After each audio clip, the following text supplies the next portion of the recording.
অনেক সময় অন্যমনস্কর জন্য বা খেয়াল করি না, আমরা অনেক সময় কিন্তু এই ধরনের কাজ কিন্তু করে থাকি। এই কাজগুলো যদি করি তাতে কিন্তু বাড়িতে কিন্তু নেগেটিভিটি কিন্তু প্রচুর পরিমাণে জমা হবে, পজিটিভ এনার্জি দূরে যাবে।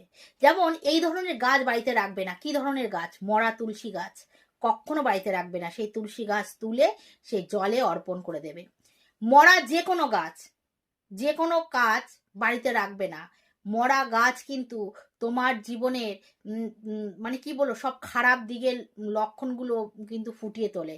সহজে কিন্তু কোনো গাছ কিন্তু মরে যায় না। অনেক সময় ছুত লাগে, হ্যাঁ, বা অন্য কোনো কারণে, বা কেউ তোমাকে ক্ষতি করার চেষ্টা করে, তোমাকে ক্ষতি করতে পারেনি, কিন্তু তোমার বাড়ির একটি গাছের উপর সেই এফেক্টটা পড়েছে, তাই জন্য হঠাৎ করে জলজান্ত গাছটা কিন্তু মরে রয়েছে। তুমি হয়তো মরে রয়েছে, থাক, পরে এক সময় সময় হলে কেটে ফেলবো, এই কাজটি কিন্তু করবে না। যখন দেখবে বাড়িতে কোনো গাছ মারা গেছে, সঙ্গে সঙ্গে সেই গাছটাকে তুলে জলে অর্পণ করে দেবে। এই কাজটি অবশ্যই করবে।